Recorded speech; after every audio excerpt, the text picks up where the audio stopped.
चिड़िया के घर पर टुनी चिड़िया भाग कर आती है। उसे इस तरह देखकर टुनटुन चिड़िया ने उससे कहा, अरे क्या हुआ बहन, तुम इतनी घबराई क्यों हो? बात ही ऐसी हो गई है, पता है राजा ने एक प्रतियोगिता का ऐलान किया है जिसमें सभी को नया घोंसला बनाना है और जिसका घोंसला मजबूत और सुंदर होगा उसे बहुत बड़ा इनाम मिलेगा। क्या तुम सच कह रही हो? मुझे तो इस प्रतियोगिता के बारे में पता ही नहीं था। इसके बाद वो सभी पंछी एक जगह पर इकट्ठा होते हैं और प्रतियोगिता के बारे में बात करने लगते हैं।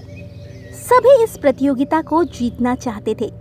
टुनटुन चिड़िया ने कहा, इस प्रतियोगिता को तो मैं ही जीतूंगी क्योंकि मैं घर बहुत ही सुंदर बनाती हूँ। नहीं, इस प्रतियोगिता को तो मैं ही जीतूंगा क्योंकि मैं बहुत ही मजबूत घर बनाने वाला हूँ और उस घर के सामने तुम्हारा घर कुछ भी नहीं होगा। अरे कालू कौवा, ये तुम्हारा भ्रम है। देखना, मेरा घर सबसे अच्छा होगा। मैं उसे रंग बिरंगे रंगों से सजाऊंगी।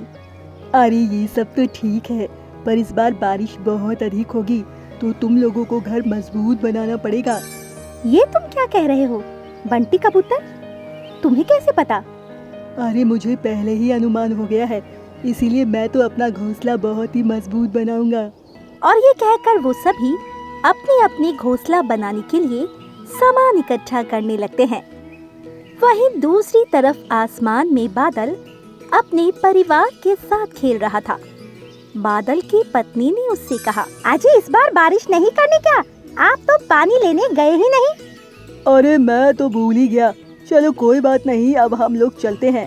पर हम अपने बेटे को कहाँ रखेंगे क्योंकि ये अभी बहुत छोटा है। तुम चिंता मत करो, इसे हम पहाड़ी वाले पेड़ पर रख देंगे। वैसे भी वहाँ पर कोई आता जाता नहीं है। ठीक है तो फिर चलो। इसके बाद वो लोग अपने बेटे बबलू बादल को उसी पेड़ पर रख देते हैं और उससे कहते हैं, बेटा हम लोग 3-4 दिन में आ जाएंगे, तब तक तुम यहीं रहना, ठीक है? इसके बाद वो दोनों बादल वहाँ से चले गए।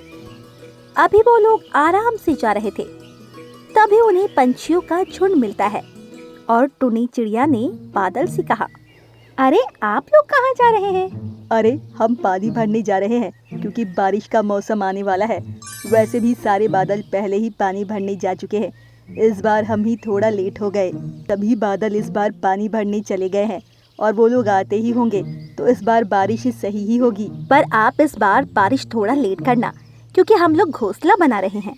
ये तो हमारे हाथ में नहीं है, पर हाँ हम लोगों को 4-5 दिन लगेंगे, तब तक तुम लोग अपना घोंसला बना लेना। ठीक है, जैसा आप कहें, पर फिर भी कोशिश करना कि हमें ज़्यादा से ज़्यादा वक्त मिल सके जिससे हम अपना घोंसला अच्छा बना सके। इसके बाद बादल वहाँ से चले गए। वहीं दूसरी तरफ बंटी कबूतर भी अपना घोंसला बनाने के लिए मजबूत लकड़ियाँ ढूंढ रहा था और लकड़ियाँ ढूंढते हुए वो उसी पहाड़ी पर चला गया और मजबूत लकड़ियों को इकट्ठा करने लगा। तभी उसे एक पेड़ पर बादल दिखाई दिया। बादल को देखकर उसके मन में एक योजना आई और उसने अपने आप से कहा, क्यों ना मैं इस बादल के बच्चों को अगवा कर लूं, जिससे बादलों को पंछियों पर शक होगा और वो बहुत तेज तेज बारिश करेंगे जिससे उनका घोंसला टूट जाएगा। और ये सोचकर उसने बादल के बच्चे से कहा, अरे बेटा तुम यहाँ पर क्यों बैठे हो? मुझे यहाँ पर मेरे पापा छोड़ गए हैं। अच्छा, मुझे तुम्हारे पापा ने ही तुम्हें लेने के लिए भेजा है। चलो तुम मेरे साथ चलो। क्या तुम सच कह रहे हो? पर पापा ने तो कहा था कि वो 3-4 दिन बाद लौटेंगे। हाँ, पर उन्होंने मुझे कहा है कि मैं तुम्हारी देखभाल करूँ, इसीलिए तुम मेरे साथ चलो। बंटी कबूतर की बात सुनकर बबलू बादल उसके साथ चला जाता है। बंटी कबूतर उसे अपने पुराने घर में ले आता है और घर के अंदर जाने के लिए कहता है। जैसे ही बबलू बादल घर के अंदर गया, वो दरवाजा बाहर से बंद कर देता है। ये देखकर बबलू बादल बहुत चिल्लाता है, पर वो दरवाजा ही नहीं खोलता है। इस पर बबलू बादल ने बंटी कबूतर से कहा, ये तुम अच्छा नहीं कर रहे हो। यदि मेरे पिता को पता लग गया तो वो तुम्हें अच्छा सबक सिखाएंगे। मुझे पता है, पर वो मुझे सबक नहीं सिखाएंगे, बल्कि उन पंछियों को सिखाएंगे। ये सब मेरी योजना है। अब तुम कुछ दिन यहीं रुको जब तक मेरा काम पूरा नहीं हो जाता। मैं तुम्हें नहीं छोड़ूंगा। मुझे एक बार यहाँ से निकालो, वरना बहुत बुरा होगा। तुम मुझे इस तरह बांध कर नहीं रख सकते हो। तुम्हारे चिल्लाने का कोई फायदा नहीं है, क्योंकि यहाँ पर कोई नहीं रहता है, इसीलिए चुपचाप यहीं बने रहो। इसके बाद बंटी कबूतर वहाँ से चला जाता है और अपना घर बनाने लगता है। 2 दिन में उसका घर पूरी तरह तैयार हो जाता है। वहीं दूसरे पंछी भी अपना घर बनाने में लगे हुए थे। घर बन जाने के बाद उसने अपने आप से कहा, चलो मैं दूसरे पंछियों के घर देख कर आता हूँ। वैसे भी मेरा घर सबसे मजबूत है, फिर भी मुझे देख लेना चाहिए उन्होंने कैसा बनाया है। और ये कहकर वो पंछियों के पास जाता है तो देखता है टुनी चिड़िया ने बहुत ही अच्छा घर बनाया था। ये देखकर बंटी कबूतर को जलन होती है और उसने उससे कहा, अरे घर तो तुम्हारा भी बहुत ही अच्छा बना हुआ है। हाँ, और देखना इस बार प्रतियोगिता मैं ही जीतूंगी। हाँ हाँ, वो तो पता लग जाएगा। इसके बाद बंटी कबूतर वहाँ से चला जाता है और अपने आप से कहता है, अब मुझे बादलों के पास जाना चाहिए। इसके बाद वो बादलों को ढूंढने के लिए निकल जाता है। तभी रास्ते में उसे बादल मिल जाते हैं और वो बादलों से कहता है, अरे आपके जाने के बाद आपके बेटे को पंछियों ने अगवा कर लिया है। ये तुम क्या कह रहे हो? मैं उन्हें नहीं छोड़ूंगा। और ये कहकर बादल और उसकी पत्नी को बहुत गुस्सा आता है और वो जंगल में आकर बहुत तेज बारिश करने लगते हैं, जिससे सभी पक्षी बहुत ज्यादा परेशान हो जाते हैं। उन्हें तो समझ में ही नहीं आ रहा था कि बादलों को क्या हो गया है, वो इस तरह गुस्से में क्यों है। पर तभी अचानक वहाँ पर बबलू बादल आ जाता है और वो अपने पिता से कहता है, अरे पिताजी ऐसा मत कीजिए, इसमें इन पंछियों की गलती नहीं है, ये सब तो बंटी कबूतर का किया हुआ है, उसी ने मुझे अगवा किया था। ये सुनकर बादल शांत हो जाते हैं और अपने बेटे से कहते हैं, ये तुम क्या कह रहे हो? मुझसे तो बंटी कबूतर ने कहा कि तुम्हें पंछियों ने अगवा कर लिया है। नहीं पिताजी, मुझे बंटी कबूतर ने ही बंदी बनाया था, वो प्रतियोगिता जीतना चाहता था, इसीलिए उसने ऐसा कुछ किया।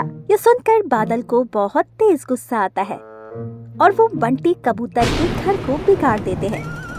इसके बाद वो लोग पंछियों के घोंसले को पहले जैसा कर देते हैं और उनसे माफी मांगते हैं। हमें माफ कर दो, हमें नहीं पता था ये सब बंटी कबूतर का किया हुआ है। कोई बात नहीं, हमें खुशी है, आपने हमारे घोंसले को पहले जैसा कर दिया। इसके बाद राजा ने प्रतियोगिता शुरू की तो उसमें टुनी चिड़िया का घोंसला जीत जाता है और टुनी चिड़िया को बहुत ही अच्छा इनाम मिलता है, जिससे वो बहुत खुश होती है। और अब जंगल के सभी पंछी खुश थे, क्योंकि बारिश के मौसम में वो लोग खूब आनंद ले रहे थे और उनके घोंसले भी काफी ज्यादा मजबूत थे, जिस वजह से उन्हें बारिश से ज्यादा फर्क नहीं पड़ रहा था। वहीं बंटी कबूतर अब बारिश में बैठा भीग रहा था, क्योंकि उसने जो किया था उसे उसके किए की सजा मिल गई थी। तो दोस्तों, हमें इस कहानी से यही सीख मिलती है, जैसा जो करता है उसे वैसा ही फल मिलता है। क्या कर रही हो टुनी चिड़िया? ये अनाज कहाँ ले जा रही हो? कहीं नहीं, अपने घर ले जा रही हूँ। तुम बताओ, तुम कहाँ जा रही हो? अरे मैं तो जंगल घूमने के लिए निकली थी। सर्दियों का मौसम आने वाला है तो आजकल हवाएं बहुत ही अच्छी चलती है। ये तो तुमने बिल्कुल ठीक कहा, पर क्या तुम अपने लिए खाना जमा नहीं कर पा रही हो? मैं तो अनाज और लकड़ियाँ पहले से ही इकट्ठे कर लूंगी। ये तो बहुत अच्छी बात है, पर मैं इन सब चीजों में नहीं पड़ती। मुझे तो बस घूमना फिरना बड़ा अच्छा लगता है। ठीक है, जैसी तुम्हारी इच्छा, मैं तो चली। और ये कहकर टुनी चिड़िया वहाँ से आ गई। घर आकर उसने अपना अनाज जमा कर दिया। वो काफी दिनों पहले से ही अनाज और लकड़ियाँ इकट्ठा कर रही थी, इसीलिए उसने अपने घर को भी डबल मंजिल बनाया हुआ था। उसे पता था सर्दियों में काफी ज्यादा दिक्कत होती है, क्योंकि बर्फ पड़ने की वजह से अनाज की कमी हो जाती है। वहीं जंगल में कुछ पंछी थे जो अनाज लाने में लगे हुए थे। जल्दी जल्दी काम कर लो, पता नहीं कब सर्दियाँ शुरू हो जाए। आज सुबह उठा तो लग रहा था जैसे सर्दियाँ आ गई हो। मैं तो घबरा ही गया। तभी तो कहती हूँ अनाज इकट्ठा कर लो, पर आप है कि सुनते ही नहीं। इतना आलस अच्छा नहीं होता है। अरे कहाँ कर रहा हूँ आलस, इकट्ठा तो कर ही रहा हूँ अनाज। देखना, इस बार सर्दियों में हमारे पास घर पर काफी अनाज होगा। और ये कहकर कालू कौवा अनाज लाने में लगा हुआ था। वो जंगल के पास खेतों से अनाज लाया करते थे, क्योंकि वहाँ के किसान उन्हें अनाज दे दिया करते थे, क्योंकि वो उनके खेतों को कीड़े मकोड़े से बचाते थे। जिस वजह से किसान पंछियों से कुछ भी नहीं कहा करते। धीरे धीरे समय गुजर रहा था। सर्दियाँ शुरू हो गई। सभी पंछी आराम से अपने घरों में बैठे थे। टुनी चिड़िया ने अपने पति टुना चिड़ा से कहा, लगता है इस बार सर्दियाँ बहुत ज्यादा पड़ने वाली है। देख नहीं रहे हो, शुरुआत में ही कितनी सर्दी है। हाँ, लगता तो यही है। ऐसा ना हो कि खाने की कमी पड़ जाए, क्योंकि सर्दियों में खाना ज्यादा खाते हैं। आप चिंता मत कीजिए, मैंने तो इतना खाना इकट्ठा कर लिया है कि हम लोग आराम से इस बार की और अगली बार की सर्दियाँ गुजार देंगे। ये सुनकर टुना चिड़ा बहुत खुश हुआ। दूसरी तरफ टुनटुन चिड़िया काफी परेशान थी, क्योंकि खाना इकट्ठा न होने की वजह से अब उसे काफी सारी दिक्कतों का सामना करना पड़ रहा था। क्योंकि ठंड के मौसम में वो खाना लेने नहीं जा पाया करती, जिस वजह से उसे कभी कभार भूखा ही रहना पड़ता। एक दिन उसने अपने आप से कहा, अरे नहीं, अब मैं क्या करूं? मेरे पास तो अनाज ही नहीं है। लगता है इस बार सर्दियों में भूखा ही रहना पड़ेगा। पर इस तरह मैं भूखी नहीं रह सकती हूँ, मुझे खेतों की तरफ जाना ही पड़ेगा। और ये कहकर टुनटुन चिड़िया खेतों की तरफ उड़ गई। पर ठंड ज्यादा होने की वजह से वो एक जगह पर गिर गई। तभी वहाँ पर टुनी चिड़िया आ गई और उसने देखा टुनटुन चिड़िया बेहोश पड़ी हुई है। उसे इस तरह देखकर टुनी चिड़िया ने अपने पति को बुलाया। फिर वो दोनों उसे घर ले आए। घर लाने के बाद उन्होंने उसे गर्म कपड़ों में दबा दिया।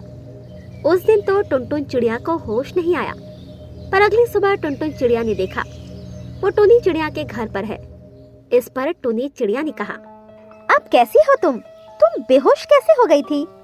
मैं खाना लेने जा रही थी और शायद ठंड की वजह से बेहोश हो गई। मैंने तो तुमसे पहले ही कहा था अनाज इकट्ठा कर लो, पर तुमने तो मेरी बात ही नहीं मानी। अब मैं क्या करूं? मुझे तो कुछ समझ में नहीं आ रहा है। अगर ऐसा ही रहा तो मैं भूखी मर जाऊंगी। आलस के चक्कर में मैंने अनाज इकट्ठा नहीं कर पाया। ये सुनकर टुनी चिड़िया कुछ सोच में पड़ गई। उसने टुनटुन चिड़िया से कहा, कोई बात नहीं, तुम मेरे घर से अनाज ले जाओ। जब तक ठंड ज्यादा पड़ रही है तब तक, और जब ठंड हल्की हो जाए तो तुम अपना अनाज इकट्ठा कर लेना। तुम्हारा बहुत बहुत धन्यवाद। इसके बाद टुनी चिड़िया ने टुनटुन चिड़िया को अनाज दिया और वहाँ से चली आई। दूसरी तरफ जंगल के काफी सारे ऐसे पंछी थे जिनके पास अनाज बिल्कुल नहीं था, क्योंकि किसी को कोई दिक्कत थी, जिस वजह से वो अनाज इकट्ठा नहीं कर पाए। और अब सभी के सामने ये दिक्कत थी कि आखिर वो सर्दियों का गुजारा किस प्रकार कर सके, क्योंकि जंगल में कई सारे पंछियों के पास तो बहुत सारा अनाज था, वही किसी के पास बिल्कुल भी नहीं। एक बार सभा बुलाई गई। सभी पंछी आग के सहारे बैठकर पंचायत करने लगे। अरे जंगल में अनाज की काफी ज्यादा कमी हो गई है, हमें कुछ न कुछ करना ही चाहिए। कह तो तुम बिल्कुल ठीक रहे हो, मेरे पास भी बहुत कम अनाज बचा है। मैंने तो सोचा था इस साल सर्दियों में आराम से गुजारा हो जाएगा, पर लगता है अब गुजारा नहीं हो पाएगा। क्यों? क्या तुम लोगों ने अनाज इकट्ठा नहीं किया? हाँ, किया तो था, पर सर्दियों में ज्यादा भूख लगती है, इसीलिए सब खत्म हो गया। मेरे पास तो बिल्कुल भी अनाज नहीं है। मेरी मदद तो टुनी चिड़िया ने की। अगर उसने मेरी मदद न की होती तो मैं तो मर ही जाती। मेरे पास भी बिल्कुल अनाज नहीं है।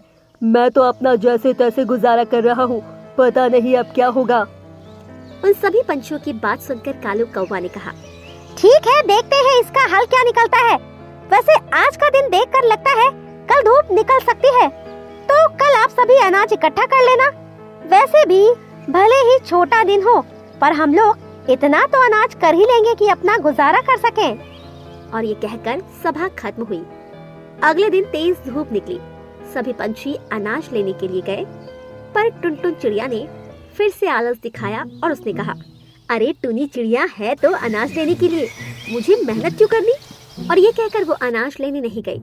दूसरे दिन फिर से बहुत ज्यादा सर्दी पड़ी। टुनटुन चिड़िया का फिर से अनाज खत्म हो चुका था और वो टुनी चिड़िया के घर अनाज मांगने के लिए गई। अरे टुनी चिड़िया, मेरा अनाज खत्म हो गया है, तो तुम मुझे अनाज दे दो। क्या? पर कल तो धूप निकली थी, तुम अनाज लेने क्यों नहीं गई? अरे कल मेरी तबीयत खराब थी, इस वजह से। तुम झूठ क्यों बोल रही हो? मैंने तो तुम्हें जंगल घूमते हुए देखा। ये कहो ना, तुमने फिर से आलस दिखाया है। अब की बार मैं तुम्हारी मदद नहीं करने वाली, समझी तुम? ये सुनकर टुनटुन चिड़िया बहुत ही दुखी हुई और वहाँ से चुपचाप आ गई। धीरे धीरे समय गुजर रहा था। सभी का अनाज खत्म हो जाएगा।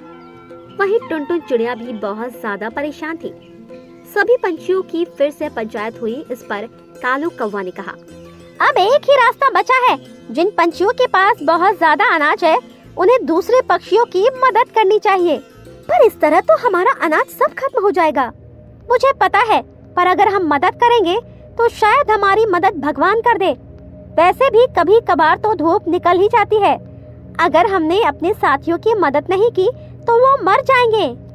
ये सुनकर टुनी चिड़िया और बाकी पंछी भी कालू कौवा की बात से सहमत हो गए। फिर सारे पंछियों ने एक जगह पर सारा अनाज इकट्ठा किया।